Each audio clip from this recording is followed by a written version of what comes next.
The catch is we should know where to go back, that's really important. आप अपनी language में लिख सकते हो, ऐसा नहीं है वर्ड उठाने ये in Hindi, in English, whatever, in a simple way so that you are more involve with the passage. कोई ऐसा स्टेटमेंट जो हर्ट करता हो वो करेक्ट स्टेटमेंट या करेक्ट आंसर की तरह इमर्ज करके नहीं आएगा। Primary purpose is based on the entire passage, specific purpose is based on some part of the information offered in the text. Hi my dear students, how are you, welcome to the session. So अब हम Nexus 3.0 में पहुंच गए हैं। This journey has been really really exciting. पहले हमने बिल्कुल orientation sessions करे, उसके बाद हमने अपनी फाउंडेशन पे काम किया, हमने सीखा कि कैसे मैपिंग करनी है, किस किस तरीके के क्वेश्चंस आते हैं, फिर हमने फिगर्स ऑफ स्पीच की क्लास करी, एलिमिनेशन की टैक्टिक्स सीखी। अब हम यहाँ पर नेक्सस 3.0 में टॉपिक वाइज पैसेजेस करेंगे, राइट? हम एक थीम सिलेक्ट कर लेंगे और उस थीम ड्रिवन पैसेजेस को सेशन में पिक करेंगे। देखिए, इसका एडवांटेज ये रहता है कि अगर आपको कोई फियर है, वैसे तो कोई एक्सेप्शनली अलग स्ट्रैटेजी नहीं पिक करते जब हम किसी कैटेगरी या टॉपिक पे जाते हैं, बट हमारे लिए इम्पॉर्टेंट ये है कि हमारा फियर ओवरकम हो जाए। अब वो आपको आइडेंटिफाई करना पड़ेगा कि कौन से ऐसे एरियाज हैं जहाँ पे आपका स्ट्रगल है। हो सकता है किसी स्टूडेंट के लिए स्ट्रगल हिस्ट्री बेस्ड पैसेजेस ना हो के साइंस हो, हम साइंस भी करेंगे। किसी के लिए फिक्शन हो, हम फिक्शन भी करेंगे। किसी के लिए इट कैन बी बायोलॉजी। तो आपको आइडेंटिफाई करना है कि आप कहाँ पर फंस रहे हो और उस टाइप के टॉपिक्स को जनरली और भी रीड करना है, राइट? तो अगर आप हिस्ट्री में फंस रहे हो फॉर एग्जाम्पल, तो आपको पैसेजेस तो हिस्ट्री बेस्ड सॉल्व करने ही करने हैं, और वो मैं आपकी मदद करूंगी। That will be having lot of topic based sessions in this version of nexus 3.0। और इसके बाद आपको डीपीपी भी सॉल्व करनी है, ये भी बहुत इंपॉर्टेंट है। एंड आई होप आप हमारा लाइब्रेरी सेक्शन भी एक्सेस कर रहे हो, क्योंकि वहाँ पर भी बहुत इंटरेस्टिंग क्वेश्चंस और डेली क्विजेज आ रहे हैं, and that's absolutely free for the students, right? तो डीपीपी सॉल्व करो, फ्री कंटेंट को यूटिलाइज करो, this lot of exciting updates happening there. तो जाके ज़रूर एक्सेस करना फिजिक्स वाला की ऐप पर, राइट? तो इम्पॉर्टेंट ये है कि आप जनरल रीडिंग भी करें, राइट? हिस्ट्री की इन जनरल कुछ आर्टिकल्स पढ़ें, गूगल कर लीजिए हिस्ट्री बेस्ड आर्टिकल्स, और 2 पैसेजेस एवरीडे बेसिस पे कर लिए। तो जब आपकी फ्रेंडलीनेस बिल्ड हो जाती है किसी टॉपिक से, किसी सब्जेक्ट से, तो फिर आपको आरसी करने में भी दिक्कत नहीं आती। दिक्कत तब आती है जब आपकी बिल्कुल ही 36 का आंकड़ा है उस टॉपिक से, मतलब आपको हिस्ट्री बचपन से कभी अच्छी नहीं लगी और हिस्ट्री के पैसेजेस जब आपको दे दिए क्वेश्चन सॉल्व करने के लिए, तो पहले थोड़ा इजी आर्टिकल पढ़िए हिस्ट्री का, फिर थोड़ी सी डिफिकल्टी लेवल मॉडरेट करिए, फिर अच्छा बढ़ा दीजिए, राइट? तो अगर आप ग्रेजुअली अपना डिफिकल्टी लेवल इंक्रीज करेंगे, तो आप क्या देखेंगे कि आपकी धीरे धीरे विजडम बढ़ती जा रही है, धीरे धीरे एसोसिएशन बिल्ड होता जा रहा है, और उतना डिफिकल्ट नहीं लग रहा पैसेज अटेम्प्ट करना as it was looking earlier, right? तो ये कुछ इंपॉर्टेंट इंस्ट्रक्शंस हैं हिस्ट्री के लिए, नहीं, जो भी पैसेज, जो भी एरिया आपको ज़्यादा ट्रिकी लगता है टू सॉल्व, आप वहाँ पे इम्प्लीमेंट कर सकते हैं, राइट? तो हम इस, जैसा मैंने आपको कहा, इस सीरीज में हम टॉपिक वाइज जाएंगे। तो आज जैसे हम हिस्ट्री बेस्ड पैसेजेस को पिक कर रहे हैं, तो we are going to solve some interesting passages. Meanwhile, I'll just give you a quick recap of what we have done in the previous session, strategy wise he, of course बाकी तो detail videos आप दोनों Nexus 1.0 और 2.0 की देख सकते हो app पर, फ्री पैचेस है। बट यस, थोड़ा स्ट्रैटेजी का रिविजन ज़रूरी है, राइट? हम थोड़े टाइम बाद मिल रहे हैं, तो let's quickly revise the strategies and then solve some RCs together, right? चलिए, तो आगे बढ़ते हैं। अब देखिए, इंपॉर्टेंट क्या है, तो हमने कहा था कि 3 एरियाज पे काम करो आप। तो जो पहला एरिया है वो है पैसेज को ढंग से रीड करना, जहाँ पे हमने एक टेक्निक की बात करी थी, मैपिंग की, जिसमें हमने कहा था कि 3 गोल्स, फोकस इंटैक्ट रहे।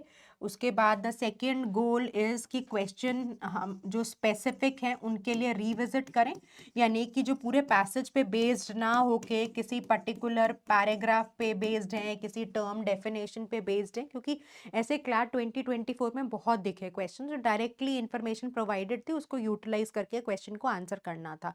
और तीसरा जो जनरल क्वेश्चंस हैं, जो overall understanding of the passage पे बेस्ड हैं, यानी कि सेंट्रल थीम क्या है, टोन क्या है, स्ट्रक्चर क्या है, मेन आइडिया क्या है, प्राइमरी पर्पस क्या है, इस तरीके के सवाल, तो इनके लिए तो आप ज़रूर रिविजिट करेंगे। इनके लिए आपको रिविजिट नहीं करना, क्योंकि रिविजिटिंग का मतलब पूरा पैसेज वापस पढ़ना, इतना टाइम आपके पास नहीं रहेगा। तो हमें जब रिविजिट करना है, we should know where to go back, तो वापस ज़रूर जाइए, राइट? कोई आप शक्तिमान तो है नहीं कि सब कुछ याद रह जाएगा एग्जाम के स्ट्रेस में। So the catch is we should know where to go back, that's really important, right? तो मैपिंग करनी है। मैपिंग को कैसे करना था, तो ये 3 गोल्स को ध्यान में रख के स्क्रैच पेपर, राइट। बस कीवर्ड्स लिखते जाइए। अगर पैसेज डिफिकल्ट लग रहा है तो हर सेंटेंस से 1 या 2 इंपॉर्टेंट वर्ड्स जो आपके हिसाब से उस सेंटेंस को डिफाइन करते हैं, या फिर जो आप अपनी लैंग्वेज में लिख सकते हो। ऐसा नहीं है वर्ड उठाने, ये in Hindi, in English, whatever, in a simple way so that you are more involved with the passage, right. और अगर आपको लग रहा है कि पैसेज इजी है, फ्री फ्लोइंग है, तो आप पूरा पैराग्राफ पढ़ के भी उसका क्रक्स या 2-4 कीवर्ड्स लिख सकते हो, पर करो जरूर। इससे क्या होगा कि अगर आप बिल्कुल ही हवा में करने लग गए तो इतनी इंफॉर्मेशन कंटेन करना in the exam stress will become difficult, right. फिर मैंने आपको सलाह दी थी कि ट्रांजिशन वर्ड्स पढ़िए। So transition words like and, but, nor, furthermore, moreover, thus, therefore, as a result, इन सारे वर्ड्स को लेकर भी आपको केयरफुल रहना है, राइट। तो इससे पता चलता है डिस्कशन किस डायरेक्शन में बढ़ रहा है। So you should be aware of these words as well, right. Now another important thing is opening statement और क्लोजिंग स्टेटमेंट पे ज़्यादा ध्यान देना है।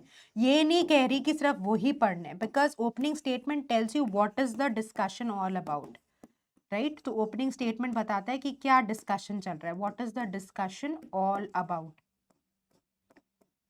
और closing statement gives you the objective of writing most of the times, right. Conclusively author अपने discussion को खत्म कर रहा होता है, तो फिर आपको क्या होगा, आपको आसानी मिलेगी पैसेज को पकड़ने में, राइट। सो बस यही कुछ इंपॉर्टेंट सजेशंस हैं। अगर आप मैपिंग पे ध्यान देंगे तो आपका पैसेज कंट्रोल में आएगा। पैसेज कंट्रोल में आएगा तो आपका कॉन्फिडेंस और मोमेंटम बनेगा, राइट। तो अब जैसे अगर मैं आपको कहूँ कि दूसरा हमने जो पढ़ा था कि टाइप्स ऑफ क्वेश्चंस, तो टाइप्स ऑफ क्वेश्चंस में 2 तरह के सवाल। एक ऐसे सवाल जिसको हम इम्प्लिसिट कहते हैं या जनरल क्वेश्चंस कहते हैं, जो पूरे के पूरे पैसेज पे बेस्ड होते हैं, right, based on the overall passage, या मैं इसको जनरल क्वेश्चंस का टर्म करते हैं बिकॉज हम यही टर्म यूज कर रहे हैं। तो मेन आइडिया की बात करी थी, तो मेन आइडिया क्या होता है, what is the author talking about, right. फिर हमने प्राइमरी पर्पस की बात करी। प्राइमरी पर्पस क्या होता है, why the author has written the entire passage, right. Then हमने बात करी उसके बाद टोन की। तो टोन कैसे बात कर रहा है, how is the author talking about. Structure, flow of ideas कैसा है, राइट। तो क्या, क्यों, कैसे, राइट। तो 3 अलग अलग सवाल है ना, पर ये तीनों सवाल या चारों सवाल इन टोटल पैसेज को कंट्रोल में ला रहे हैं। अगर आपको पैसेज पूरा समझ में आए तो आप इन क्वेश्चंस को आंसर कर सकते हो। और जैसा मैंने कहा, इनके लिए रिविजिट नहीं करना, क्योंकि रिविजिट करने का मतलब पूरा का पूरा पैसेज वापस पढ़ना, इतना आपके पास टाइम बिट नहीं है। तो इस पे अननेसेसरली अपनी एनर्जी को वेस्ट ना करें, राइट। देन उसके बाद हमने कहा था कि अच्छा, स्पेसिफिक क्वेश्चंस कौन से होते हैं, जो पूरे पैसेज पे बेस्ड नहीं है, पर पैसेज की कोई पर्टिकुलर इंफॉर्मेशन से डील कर रहे हैं। स्पेसिफिक पर्पस, प्राइमरी पर्पस है पूरा पैसेज ऑथर ने क्यों लिखा। स्पेसिफिक पर्पस है कोई ऑथर ने टर्म मेंशन करी, कोई एक एग्जांपल मेंशन करा, राइट, कोई साइंटिस्ट को मेंशन करा, कोई ब्रीच हुआ लॉ का, उसके बारे में बात करी, तो वो क्यों करी, that is specific purpose question. Primary purpose is based on the entire passage, specific purpose is based on some part of the information offered in the text. Retrieval, direct question की आपसे पूछा कि जैसा मैंने आपको बताया था क्लास 2024 में पैसेज में मेंशन था, Shakespeare is the greatest playwright. Question ने पूछ लिया who is the greatest playwright, तो Shakespeare will be the answer. Information को उठाना है और क्वेश्चन को आंसर कर देना है। इन्फ्रेंस, इन्फ्रेंस का मतलब क्या, आप लॉजिकली कंक्लूड कर सकते हो on the basis of the information provided. तो इन्फ्रेंस का मतलब क्या होता है, what can be logically concluded on the basis of the information provided, on the basis of the information. तो जो भी आंसर आप पिक करोगे that should be validated from the text, ठीक है। उसके बाद जो नेक्स्ट इंपॉर्टेंट पॉइंट है वो ये है कि फिगर्स ऑफ स्पीच पे सवाल आते हैं। दो लास्ट ईयर नहीं आए बट यूजुअली क्लैट देता है सवाल। तो फिगर्स ऑफ स्पीच हमने बहुत डिटेल में डिस्कस करा है, राइट। उस पर बेस्ड बहुत सारे क्वेश्चंस भी करे हैं नेक्सस 2.0 में। अगर आपको नहीं पता या आप मिस कर गए, आपने किसी कारणवश वीडियो नहीं देखी या कॉन्सेप्ट क्लैरिटी नहीं है, तो आप ज़रूर 2 पार्ट्स में वीडियो को कराएं, ताकि धीरे धीरे, एक साथ मत करिएगा क्योंकि बहुत सारी इन्फॉर्मेशन होती है, नया कॉन्सेप्ट है, तो दिखने पढ़ने में समझने में कई बार दिक्कत आती है। So you can watch the videos of figures of speech. कई बार वोकैबुलरी ड्रिवन भी क्वेश्चंस आ जाते हैं, और कई बार स्ट्रेंथनिंग वीकनिंग के क्वेश्चंस यूजुअली, अब तो इनके पास एक अलग सेक्शन है लॉजिकल रीजनिंग का। तो स्ट्रेंथनिंग वीकनिंग के सवाल अक्सर आपको एलआर में ही दिखते हैं, लॉजिकल रीजनिंग में दिखते हैं, पर कई बार क्वेश्चन को ट्विस्ट करने के लिए हो सकता है, पॉसिबिलिटी कम है, फिर भी देयर इज सम चांस कि स्ट्रेंथनिंग वीकनिंग का क्वेश्चन आपका यहाँ पर भी इंग्लिश सेक्शन में भी इनकलकेट कर लें। तो I am sure Mansi ma'am ने आपको जो स्ट्रैटेजीज बताई हैं, सेम ही स्ट्रैटेजीज को इम्प्लीमेंट करके स्ट्रेंथनिंग वीकनिंग के क्वेश्चंस अगर इंग्लिश सेक्शन में आते हैं तो सॉल्व करने हैं। ठीक है, चलिए, so this is the second part कि किस किस तरह के क्वेश्चंस हैं, ये हमने कवर किया है हमारे प्रीवियस क्लासेस में। अब जो थर्ड एस्पेक्ट है कि एलिमिनेशन कैसे करना है, right. So if we take a look at the next point कि ग्राउंड्स ऑफ एलिमिनेशन क्या है, कि हम इनकरेक्ट आंसर चॉइसेस को कैसे एलिमिनेट करेंगे। तो अगर हम ग्राउंड्स ऑफ एलिमिनेशन की बात करें तो जो ग्राउंड रहेगा एलिमिनेशन का वो पहला रहेगा एक्सट्रीम आंसर्स। तो यूजुअली जिन चॉइसेस में all, always, none, only, must, never इस तरह के वर्ड्स आते हैं, उनको लेकर आपको केयरफुल रहना है, राइट। दूसरा इंपॉर्टेंट पॉइंट है कि अगर कोई कंपैरिजन आता है, सो नो सच कंपैरिजन, कि कई बार कंपैरेटिव टर्म्स दे दी जाती हैं पर एक्चुअली कोई कंपैरिजन नहीं होता, तो better, worse, least, inferior, superior ऐसे टर्म्स को लेकर भी चौकन्ने रहिए, क्योंकि ऑथर कई बार सिर्फ ट्रैप में डालने के लिए ऐसे आंसर स्टेटमेंट्स को क्रिएट कर देता है। देन ऑफ कोर्स कि आप आउटसाइड नॉलेज को कंसिडर करके आंसर नहीं मार्क कर सकते, एविडेंस बेस्ड रीजनिंग है, so the answer has to be supported from the text. फिर हमने बात करी थी कि इंस्टिंक्टिवली ड्रिवन होके आप आंसर नहीं मार्क करेंगे, तो इमोशनल अपील को कंसिडर भी करना है, ध्यान रखना है कि इमोशनली ड्रिवन होके आप कोई आंसर ना मार्क करें, राइट। जो आपका आंसर होगा वो पॉलिटिकली करेक्ट होना चाहिए, ठीक है। कोई ऐसा आंसर स्टेटमेंट जो किसी कास्ट को, रिलीजन को, कम्युनिटी को, कोई ऐसा स्टेटमेंट जो हर्ट करता हो, वो करेक्ट स्टेटमेंट या करेक्ट आंसर की तरह इमर्ज करके नहीं आएगा, इसका भी आपको खास ध्यान रखना है, ठीक है। उसके बाद ध्यान रखिए कि कई बार बोल देते हैं मोस्टली राइट स्लाइटली रॉन्ग, यानी कि 90% आंसर स्टेटमेंट करेक्ट होता है, बट एक फ्रेज की वजह से या एक शब्द की वजह से पूरा स्टेटमेंट गलत हो जाता है।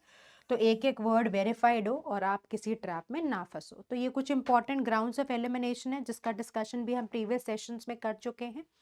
तो मैंने आपको एक सॉर्ट ऑफ कैप्सूल दे दिया यहाँ पर। कोशिश करिए कि जब भी आरसीज आप सॉल्व करें, इनका ध्यान रखें ही ड्यूरिंग द एप्लीकेशन। चलिए, तो अब पहला पैसेज हम पढ़ना चालू करते हैं। रीड करिए इसको अच्छे से। I will give you time, class will be that you follow along, right. कोई हम ऐसे क्लास नहीं कर रहे कि बस आप इसको एज अ मूवी देखो, या मतलब एज अ रिकॉर्डेड वर्जन जैसा फ्लो जा रहा है वैसा देखो। कोशिश करो कि we are going to be in sync, ठीक है। चलिए पढ़िए इसको।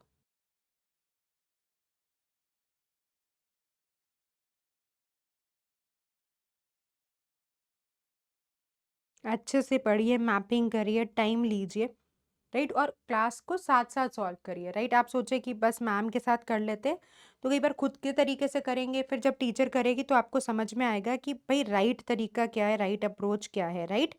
तो ऑलवेज डू इट पैरेलली।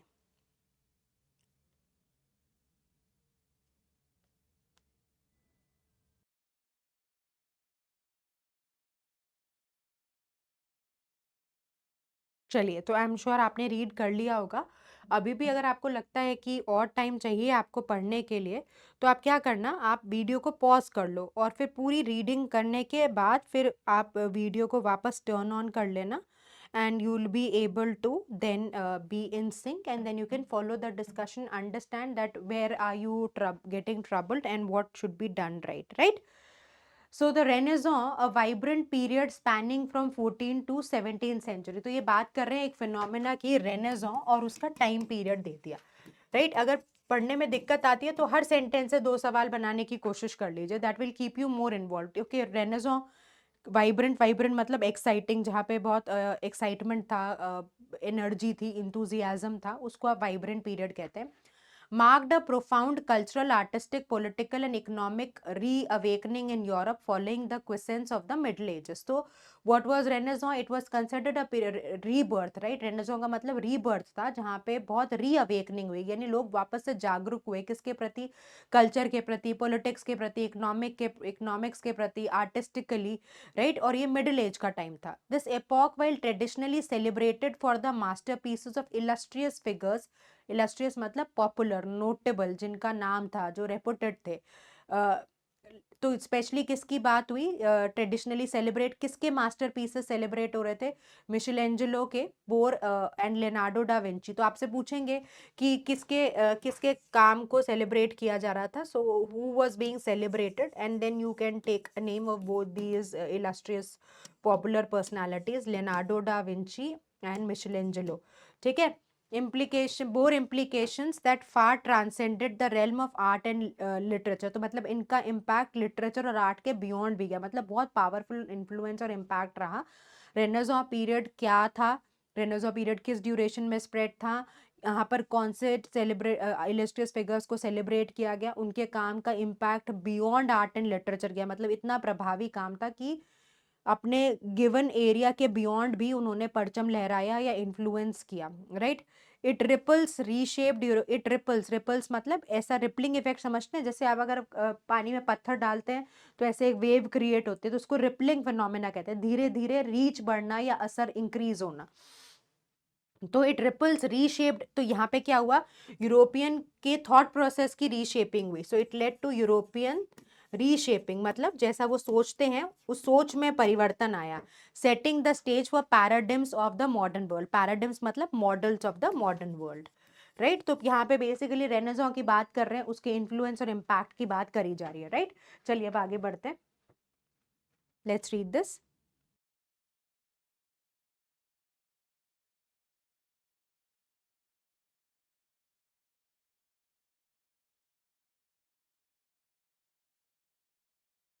चलिए, आई एम श्योर आपने पढ़ लिया है। अगर आपको और टाइम चाहिए हो, वीडियो को पॉज करिए और फिर क्वेश्चन को सॉल्व करिए, ठीक है। चलिए, so let's start reading this. Central to the renaissance was the fervent, fervent मतलब full of excitement, right. Fervent is जहाँ बहुत इंथुजियाज्म होता है, एक्साइटमेंट होता है। रिवाइवल मतलब rebirth, right, of classical learning. So it also was classical learning का rebirth, right? Coming back to life. Revival is coming back to life. देखिए दो हैं, re again and viv root stands for life. So आपने देखा होगा एक add भी आता है, रीवाइटल, जी ओ जी भर के, right. So that's how it is. As scholars unearth, unearth मतलब opened, found, discovered, identified, and poured over texts from ancient Greece and Rome, a new intellectual ethos emerged. So how the classical learning was revived, उस पे भी अब author build कर रहा है। This ethos termed humanism placed a premium on individual experience। तो यहाँ पे एक नई वर्च्यू बिल्ड करके आई, कौन सी, ह्यूमैनिज्म, और उस पे फोकस क्या था, ह्यूमैनिज्म का फोकस था इंडिविजुअल एक्सपीरियंस और रीजनिंग पर। डिपार्टिंग, डिपार्टिंग मतलब मूविंग अवे फ्रॉम, आगे बढ़ना, जैसे ट्रेन डिपार्ट करती है ना तो मूव कर जाती है। So moving from long standing dominance, dominance मतलब होता है इम्पैक्ट, असर, strong hold, dominance is strong hold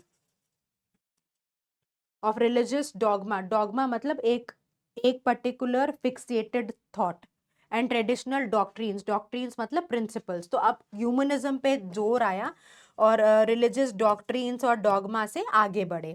this fervour for classical wisdom rekindled, rekindle मतलब लोगों में जागरूकता आई, led to an appreciation for scientific. तो क्लासिकल विजडम जो ह्यूमनिज्म का था, उसका इन्फ्लुएंस क्या था, ठीक है, उसका इम्पैक्ट क्या था, तो उसका इम्पैक्ट ये था कि this led to the appreciation for scientific methods and philosophical debates of antiquity. तो antiquity comes from the word antique, past. So antique देखा ना आपने, एंटीक ज्वेलरी होती है, सो एंटीक से वर्ड बना है। फॉस्टरिंग, फॉस्टरिंग मतलब promoting revolutionary advancements across disciplines, यानी कि मेजर चेंजेस आए अक्रॉस वेरियस एरियाज, राइट। तो हमने पहले बात करी कि रेनेसां क्या था, क्या इम्पैक्ट क्रिएट हुआ, फिर कुछ सेलिब्रिटी इलस्ट्रियस फिगर्स की बात हुई, मिचेलेंजेलो और लियोनार्डो डी विंची की, और उनका जो इम्पैक्ट था beyond the realms of art and literature गया। फिर जो रिवाइवल हुआ क्लासिकल लर्निंग में, जहाँ पे एक नया कॉन्सेप्ट निकल के आया, ह्यूमनिज्म, ह्यूमनिज्म क्या था, फोकस था on individual experience and reasoning. कहाँ से डिपार्ट किया, from the long standing dominance of religious dogma and traditional doctrines. इसकी वजह से साइंटिफिक मेथड्स और फिलोसफिकल डिबेट्स ऑफ एंटिक्विटी पे डिस्कशन मूव करा। That led to revolutionary, revolutionary मतलब transforming advancements moving ahead across various disciplines. So revolutionary मतलब transformation हुआ है, ट्रांसफॉर्मिंग, जहाँ पे मेजर चेंज आए। ठीक है, चलिए अब आगे पढ़ते हैं, पढ़िए इसको।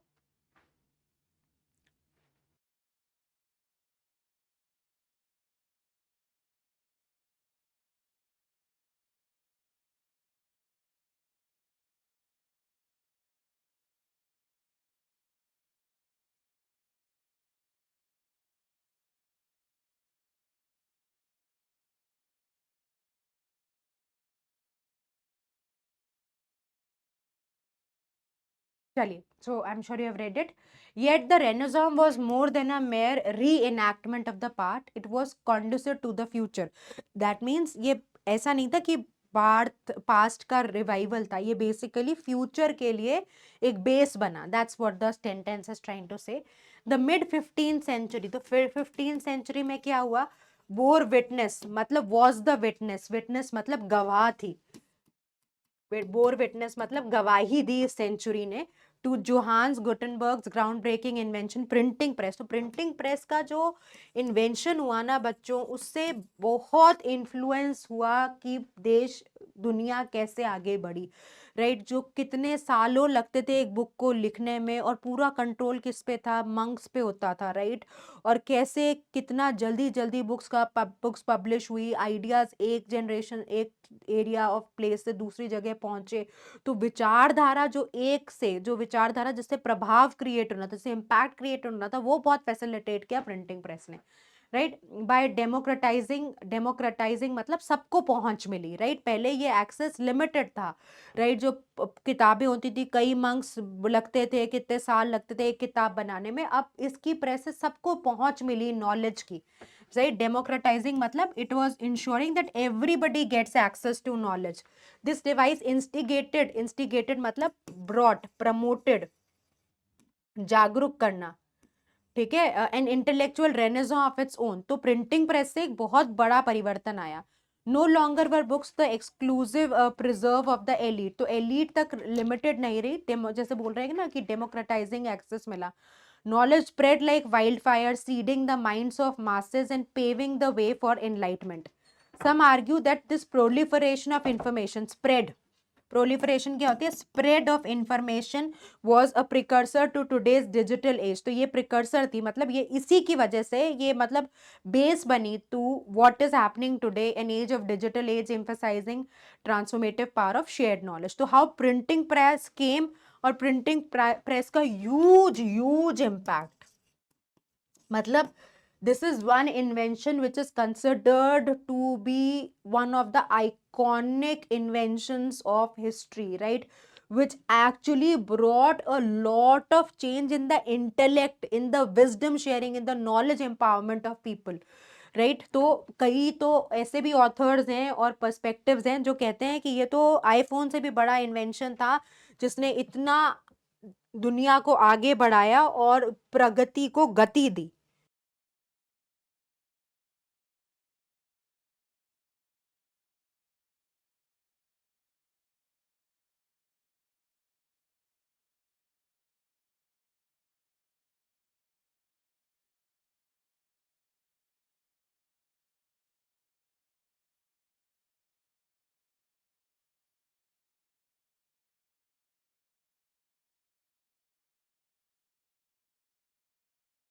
चलिए,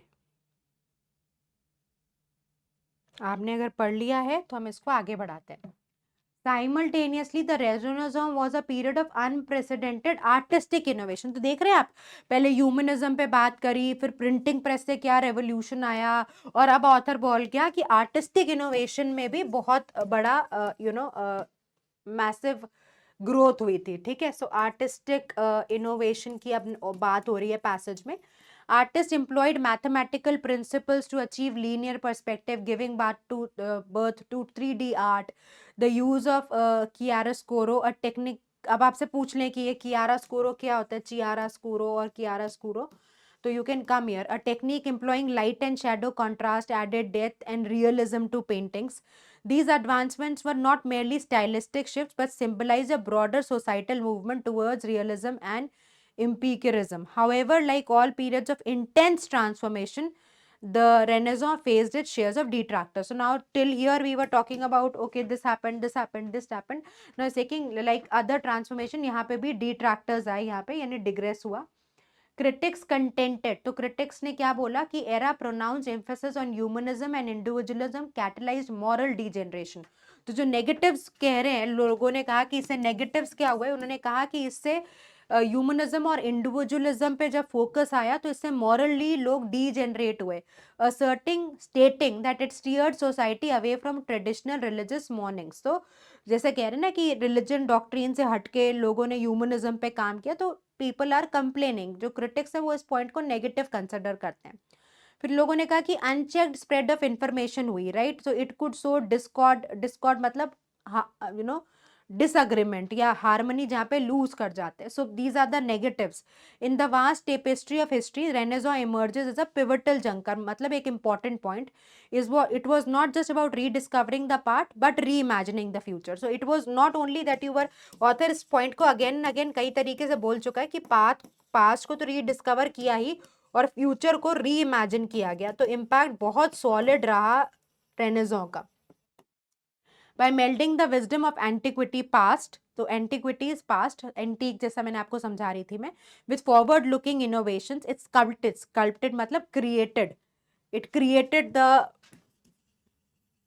contours of modern world. The era was testament to humanity's indomitable spirit, its ceaseless quest, never ending quest मतलब इच्छा, journey for knowledge, right, book, and it's insatiable again is never ending desire, never ending, ठीक है. insatiable मतलब जो भूख जो मिटे ना, something which cannot be satisfied. तो insatiable क्या हो गया, which cannot, जो unsatisfied रहे, ठीक है. तो और भूख थी, और जानने की इच्छा थी, right. hunger for more, hunger to know more, discover more, explore more, learn more. So basically renaissance का फिर overall यहाँ पे ऑथर ने sort of एक summary दे दी कि it past को कंसिडर करते हुए फ्यूचर के लिए एक बहुत सॉलिड बेस क्रिएट किया गया. So of course iconic consideration. चलिए now let's come to the first question. इस क्वेश्चन को देखो, आप रीड करो, then I will show you the options. चलिए, so now let's come to the question. The passage emphasis on Renaissance as a period that reshaped European thought, setting the stage for the paradigms of the modern world. Underscores matlab does not consider which of the following notions about the era. So let's come to the answer choices. Take a look. Question समझ लिया, अब option देखिए. So B, A choice बोल रहा है Renaissance was primarily an era of artistic masterpieces and historical significance. जबकि अगर आप देखेंगे तो ये आंसर चॉइस बहुत लिमिटेड पर्सपेक्टिव है, जबकि Renaissance जो ऑथर ने बिल्ड किया इन एरियाज के अराउंड भी उसने ऑथर ने बहुत एम्फेसाइज किया on how Renaissance contributed. So that is the reason A is not a good choice to consider. Right now, let's come to B. Although the Renaissance was rooted in revival of classic texts, its most profound legacy was its foundational role in shaping contemporary thought processes and social structures. So holistic answer है, इसको आप consider कर सकते हो, right? Wholesome सा statement है. So main contribution to modern world was the influx of new scientific methodologies overshadowing its influence. So overshadowing we can't comment, so even this choice goes out. The period of Renaissance was primarily a historical anomaly. It was not an anomaly. Anomaly hota है something which is distorted. It was not a distortion, right? The author is always trying to put it in a positive light, right? So B will be the right answer. Let's move to the next question.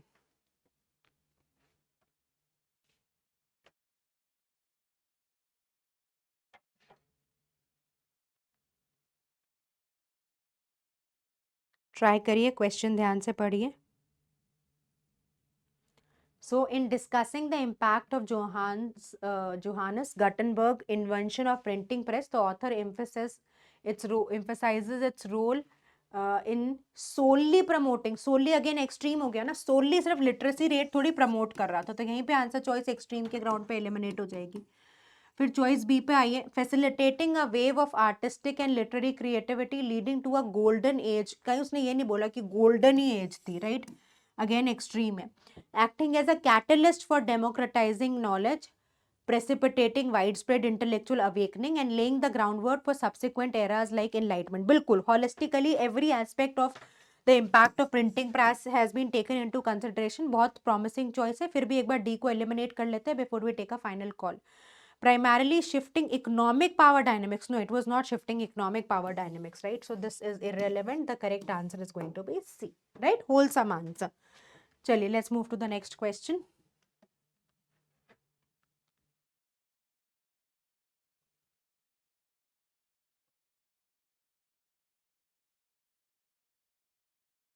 The reference to mathematical principles to achieve linear perspective and chiaroscuro in the context of artistic innovation during the Renaissance most directly indicates what?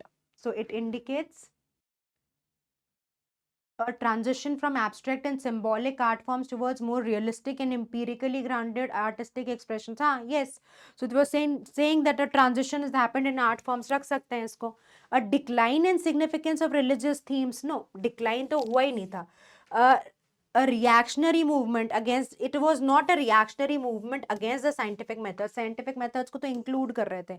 Exclusive focus, again we can't comment. So these choices also are easy to eliminate. We'll go for A as the final answer. Okay, chaliye, now let's move to the next question. Let's try reading this, attempting this.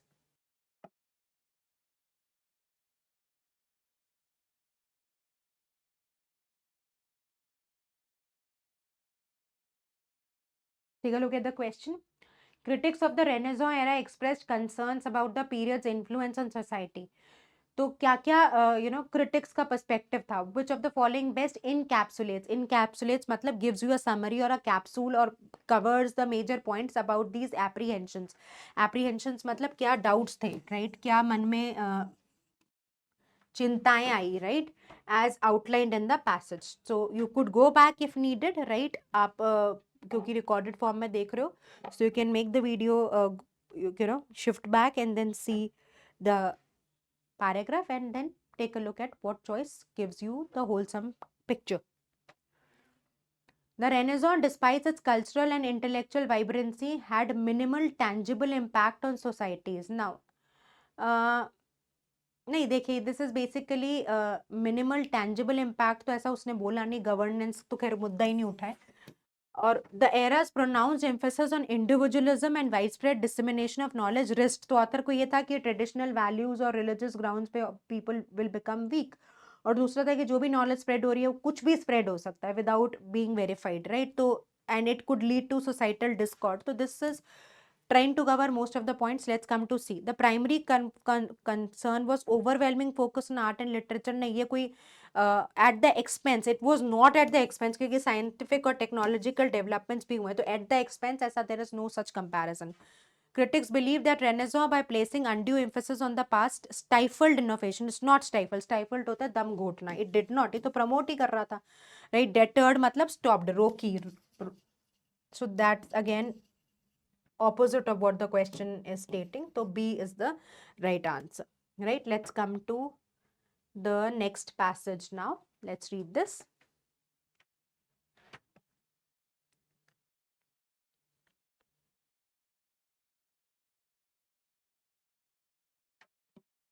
In the twilight of the 12th century, the Indian subcontinent stood at a precipice of change. So that means there was change that was happening, right. So there was a change. 12th century mein Indian context mein the author is talking about a change, right. So now let's read this. Powerful empires, vibrant cultures and flourishing matlab growing trade marked the region. Yet, as is the wont of history, the winds of change ushered in new players to this grand theater of war and diplomacy. देखिए कितना बढ़िया create किया है कि दो ये area बहुत grow कर रहा था, पर जैसा हिस्ट्री में होता है जो हवा होती है वो बदलती है और इससे नए प्लेयर्स आ गए. थिएटर मतलब ये ऑथर ने बहुत interesting figure of speech use किया कि इंडिया को grand theatre of war and diplomacy कह दिया. और कौन से इलस्ट्रियस, इलस्ट्रियस कौन से फेमस थे? पृथ्वीराज चौहान जो राजपूती रूलर थे, Mohammad Ghori an ambitious invader, invader होता है जो अटैक करता है फ्रॉम सेंट्रल एशिया। तो ये दो इलस्ट्रियस फिगर्स की ऑथर ने बात करी। Let's read further. Prithviraj often extolled, extolled मतलब अप्रिशिएटेड, जिनकी जन प्रचलित बातों में बहुत तारीफ होती है। फॉर हिज वेलर, वेलर मतलब ब्रेवरी, जो उनकी बहादुरी के किस्से चलते हैं। Ruled a vast swath area, swath मतलब एक major area, land of northern India. तो यहाँ पर पृथ्वीराज जी के बारे में बताया गया है, ठीक है। हिज डोमिनियन सेंटर्ड, डोमिनियन मतलब कंट्रोल कहाँ पे था? Centre around Delhi. Was a beacon, beacon मतलब call of prosperity, culture and power. Meanwhile to the north west, तो ये आपका बोला ये this was centred around Delhi, तो इनका शासन कहाँ पे था? Centred in Delhi. जबकि नॉर्थ वेस्ट में Muhammad Ghori had begun his foray into the subcontinent. Unlike other invaders, Ghori was not merely content with looting, तो बाकी इन्वेडर्स आते थे घुसपाट लूटपाट करके चले जाते थे, उनपे उनका फोकस क्या था? सो उनका फोकस एम्पायर बिल्डिंग पे था, राइट। वो he was not solely considering on looting the country, he had other bigger intent. These two behemoths, giants, दोनों बहुत ही इलस्ट्रियस, प्रभावी, बड़े बड़े फिगर्स हैं हिस्ट्री के, है ना। Were set on a collision, collision मतलब घमासान होना। Driven not just by territorial, तो इनका जो ड्रिवन था, जो what was the force behind the collision, या जो वॉर का फोर्स था, टेरिटोरियल, टेरिटोरियल मतलब एरिया में आपको ज्यादा किसका एरिया हो और कौन सा रूलर कितने एरिया पे गवर्नेंस शो करेगा, वो उसके बियॉन्ड क्या था? Deeper socio political undercurrent. So there was you know at that time, क्योंकि देखिए ये राजपूती रूलर है, वो मुगल इन्वेडर है, तो जो पूरी डायनेमिक्स थी कंट्री की, वो बड़ा खेल था। That's what the paragraph is trying to suggest, right. The Rajputana society from which Prithviraj hailed, hailed मतलब came from, was structured around a rigid, rigid मतलब very strong code of honor। तो इनके लिए ऑनर बड़ा important होता है, ये आपने देखा भी होगा बहुत सारी इंडियन फिल्म्स में, राजपूत रूलर्स, बीट पद्मावती, और lot of movies where Rajput rulers are considered to be people who have put their honor of themselves, honor of their name before their lives also. Warfare was much about personal valor as it was about strategy. Contrastingly, जो गोरी की campaign थे, they were by calculated moves। तो यहाँ पे वो ये बोलते थे सब काम ईमानदारी से करो, यहाँ पे छल भी था, यहाँ पे धोखा भी था, ठीक है। टैक्टिकल एलियंसेस भी थे, मतलब ऐसे तुम गठबंधन बना दो जिसमें तुम दूसरे के बंदे को अपनी ओर कर लो। सो इस तरह के तरीके विच वर नॉट राइट, मतलब which were dependent on deceit, धोखा देने वाला पॉइंट पे। The two armies met at a battle of Tarain, तो ये बैटल ऑफ तेरान की बात हो रही है, ठीक है। So Prithviraj placing trust in the Rajput code of honour, believed in direct confrontation, right. His believe in the chivalric warfare meant he often refrained from surprise, वो मतलब नहीं करते थे सरप्राइज अटैक्स, वो कहते थे कि भैया सीधे लड़ाई करो, पीठ पे छुरा मत घोंपो। गोरी का क्या आइडिया था कि उन्होंने रिकॉग्नाइज कर ली राजपूत की स्ट्रेंथ, और उन्होंने क्या किया? फील्ड रिट्रीट मतलब धोखाबाजी करने वाली स्ट्रैटेजी को यूज करा। इंटरेस्टिंग पैसेज है ना। चलिए हम आगे बढ़ते हैं। Luring the Rajput deep into his territory, he then orchestrate a counter attack। तो गोजी की स्ट्रैटेजी क्या थी? वो गौरी ने, सॉरी गोजी बोल रहा हूँ, गौरी ने अटैक कैसे किया? That's what has been mentioned। This engagement was just not a battle of swords and spears but of ideologies। तो बैटल किसकी थी? बेसिकली क्या तुम्हारा थॉट प्रोसेस है, क्या आइडियोलॉजीज है। The Rajput emphasized on honor and valor versus Gori's pragmatic approach encapsulated the larger dynamics at play in the region। तो उसने सांठ गांठ षड्यंत्र सब रचा। The aftermath of the Battle of Tehran was not merely the annexation of territories but signifies a cultural and political trade। तो वहां पे क्या हुआ कि ऐसा नहीं है कि कुछ टेरिटरीज का ही और एनेक्सेशन मतलब एडिशन हुआ, but it also was a period जहां पे डायनेमिक्स में भी बहुत शिफ्ट आया, dynamics of cultural and political thought process. Over the subsequent years, the Indian subcontinent witnessed an amalgamation of cultures। Amalgamation मतलब unity, combination, ठीक है, merger। The Central Asian ethos brought by Gori and his successors began to intermingle with the local Indian traditions, laying the foundation for an era marked by shared knowledge, art and administration styles. तो basically क्या impact आया उसको यहाँ पर Indians पे, Indian ideology पे, landscape पे उसको डिस्कस कर रहे हैं. This cross cultural Confluence is merger that permeated मतलब पहुंचा, रीच हुई, reached the socio-political tapestry of the Indian subcontinent post Battle of Tehran, becoming a harbinger of unprecedented intellectual and artistic enlightenment. Of course, Mughals did also contribute. These rulers also had a perspective, and then that also added to what India is today. The inherent philosophies, architectural paradigms, and administrative frameworks of the native dynasties become intertwined, connected. तो मतलब अब यहाँ पे merger हो रहा है ना culture का, कनेक्शंस बिल्ड हो रहे हैं, जो इंडिया था और जो अटैकर्स इन्वेडर्स लेकर आए, right. Fostering promoting a symbiotic मतलब इंटरडिपेंडेंट. एवोल्यूशन मतलब growth of civilization. The nuances of Central Asian artistry melded with the rich tapestry of Indian aesthetics, giving birth to exemplary, outstanding. ठीक है, तो basically this entire paragraph is talking about the impact of the invaders और उन rulers का. The fusion not only enriched the visual and structural art forms but also spawned distinctive literary and musical traditions. So it was just not art, it was also literature, it was also music जहाँ पे बहुत influence हुआ और impact positive था. A harmonious blend of rhythmic cadences and lyrical prowess होता है skill set, reflecting the amalgamated spirit of the era. So prowess is the skills, right? So, however, this era was not just about cultural amalgamation, it also marked significant developments in the political arena. The integrated political entity is brought about. तो political arena में क्या shift हुआ है, पहले तो हमने culture, art, literature की बात कर ली.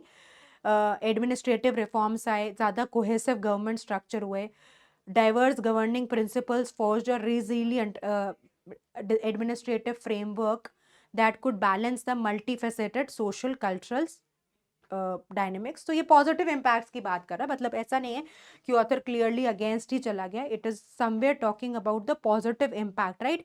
So you see the passage transition देखिए, पहले राजपूत है, रूलर है, वो वैलर और ब्रेवरी के अराउंड है, वो एक फोर्स है, राइट. फिर दूसरा उन्होंने डिस्कस किया कि गौरी आ गया, फिर अटैक, फिर battle and then the overall influence, right. So now let's take a look at this particular question. What was a significant difference in the warfare strategies of Prithviraj and Gauri during the battle of तरेन? तो ये अब आप देखो क्या कर रहे थे. तो both relied heavily on surprise attacks, जो कि पृथ्वीराज तो अगेंस्ट थे ना सरप्राइज अटैक्स के, तो a choice will go out. Prithviraj believed in direct confrontation while Gauri employed a field retreat strategy. जो मैंने कहा था षड्यंत्र रच रहे हैं वो basically.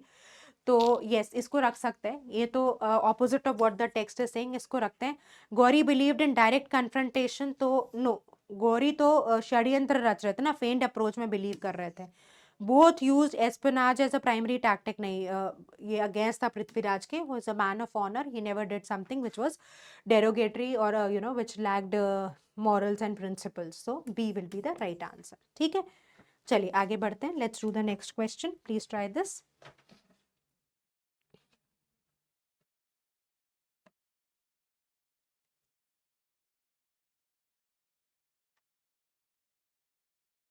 Which of the following best encapsulates, captures the aftermath of Battle of Teren? तो it resulted only in territorial annexations, only extreme. और इसके अलावा कह रहे टेरिटोरियल एनेक्सेशंस के अलावा बहुत कल्चरल और पॉलिटिकल शिफ्ट्स भी हुए थे. ठीक है, it signified a cultural and political shift. Yes, it halted all, it did not halt मतलब it did not stop, it mark the end of the Rajput era. ऐसा कोई एक्सप्लिसिटली मेंशन नहीं है. So B will be the right answer, right. It signified a cultural and political shift. ऐसा author ने कहा भी है कि देखिए एनेक्सेशंस के अलावा जो ओवरऑल आइडियोलॉजी और पर्सपेक्टिव में वेरिएशन आया और जो पॉलिटिकली चेंजेस आए उसको भी ऑथर बहुत यू नो डिस्कस कर रहा है डिटेल में. Isn't it? So the correct answer is going to be B, right. तो let's come to the next question now.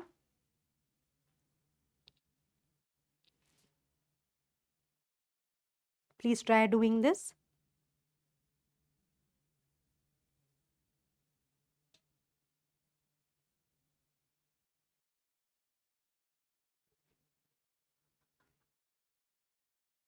The passage suggests Prithviraj's approach to warfare was influenced by rigid code of honor. हाँ, ये तो उन्होंने कई बार, मतलब जब हम discuss भी कर रहे थे कि पद्मावत और कई पिक्चर्स में ऐसे थे कि प्राण जाए वचन ना जाए, और what you have said, what you have committed, your behaviour, जो आपका आचरण है वो सुप्रीम होना चाहिए. देखिए, द पुराने, अब ये सब people have talked about deception और स्ट्रैटेजीज और tricks, but there were rulers who you were so sincere and so honest and so committed to their values, principles, right, and their code of conduct. So yes, that was prevalent. Central Asian tactics तो थी नहीं, strategies तो against ही थे, और territorial expansion नहीं था, वो तो कहते आइडियोलॉजीज की भिड़ंत ज़्यादा थी. तो पृथ्वीराज का approach was totally on code of conduct and being very respectable and honorable when it comes to the fight. Chaliye, so now this brings us to the end of the discussion. So I hope you really liked solving the questions. मज़ा आया, और आपको history के passages दोनों खैर बड़े interesting थे, renaissance one and this also. So that gave you wise perspective. तो जितना प्रैक्टिस करेंगे उतना आप स्मार्ट बनेंगे, उतना आपका कॉन्फिडेंस बढ़ेगा, उतना आप इफेक्टिवली क्वेश्चंस को आंसर कर पाएंगे, right? So take good care of yourself, work very, very hard. See you very soon. Do practice the DPPs. They are really, really amazing. All the best. Take good care of yourself.